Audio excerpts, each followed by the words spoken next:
Jacob, you're a teacher, so on behalf of students everywhere, pop quiz on you! What was the average price of a new car in 1950? What was the tuition at Harvard in 1900? What is the highest grossing movie of all time? Sharknado? Yeah. Really? No.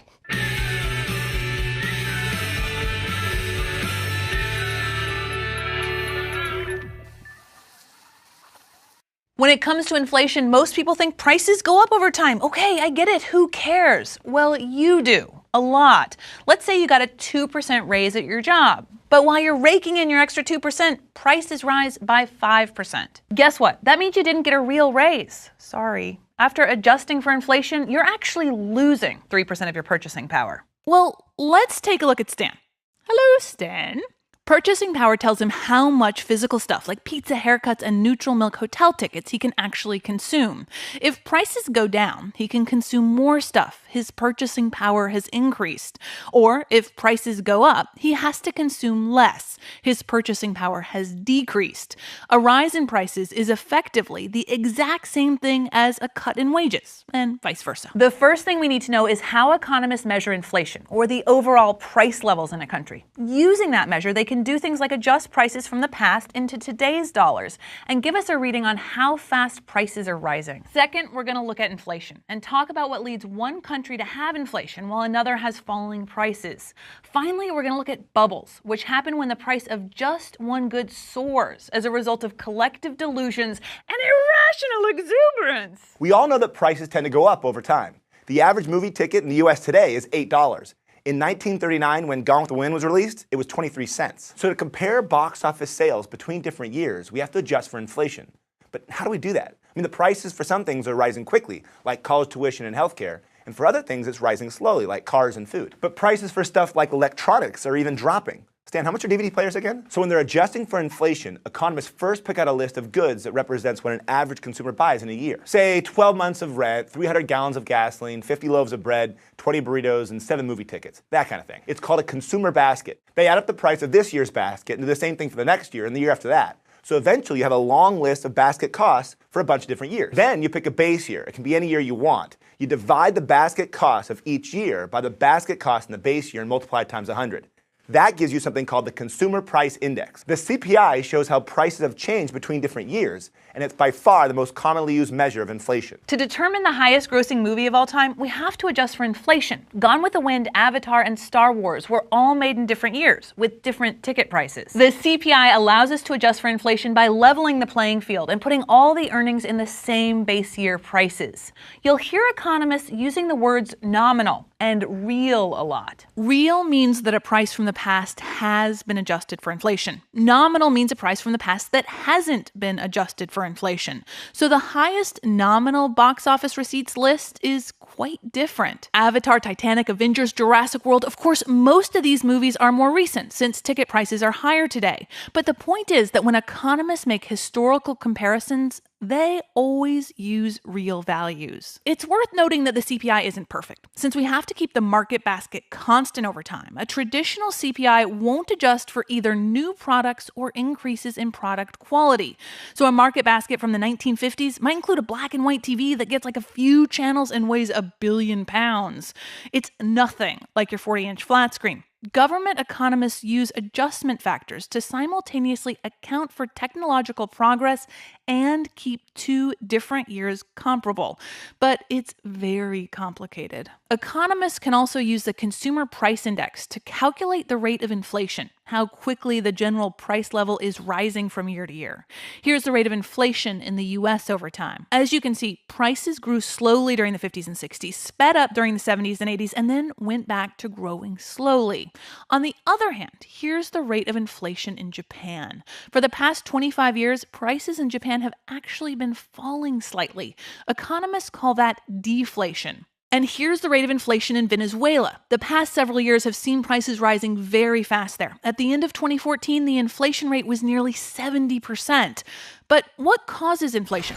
Well, let's go find out in the thought bubble. So let's assume we gave John 10 million US dollars. Is he rich? Well, not if he's stuck on a desert island.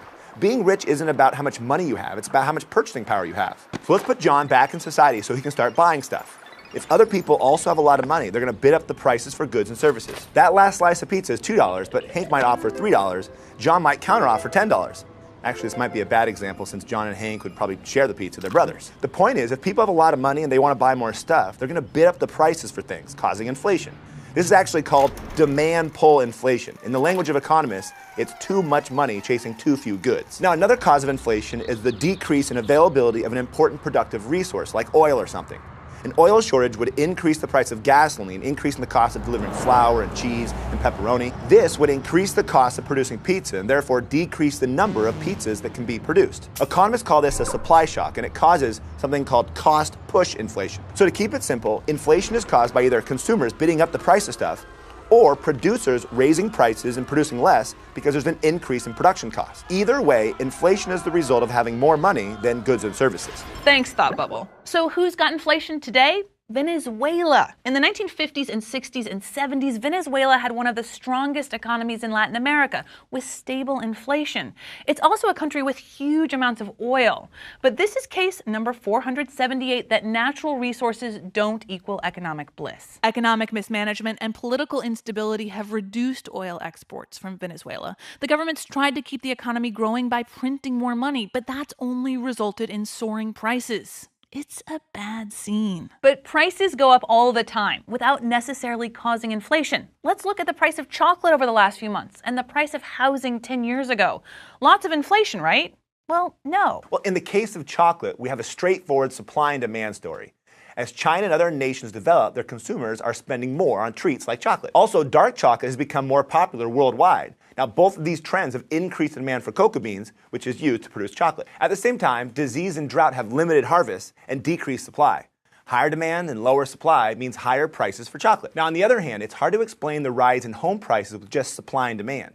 The population didn't suddenly skyrocket or get that much richer, and it's not like there was a shortage in building materials. Between 2001 and 2006, home prices diverged from these fundamentals in what economists call a bubble. In the early 2000s, low interest rates and deceitful lending practices encouraged more people to buy homes.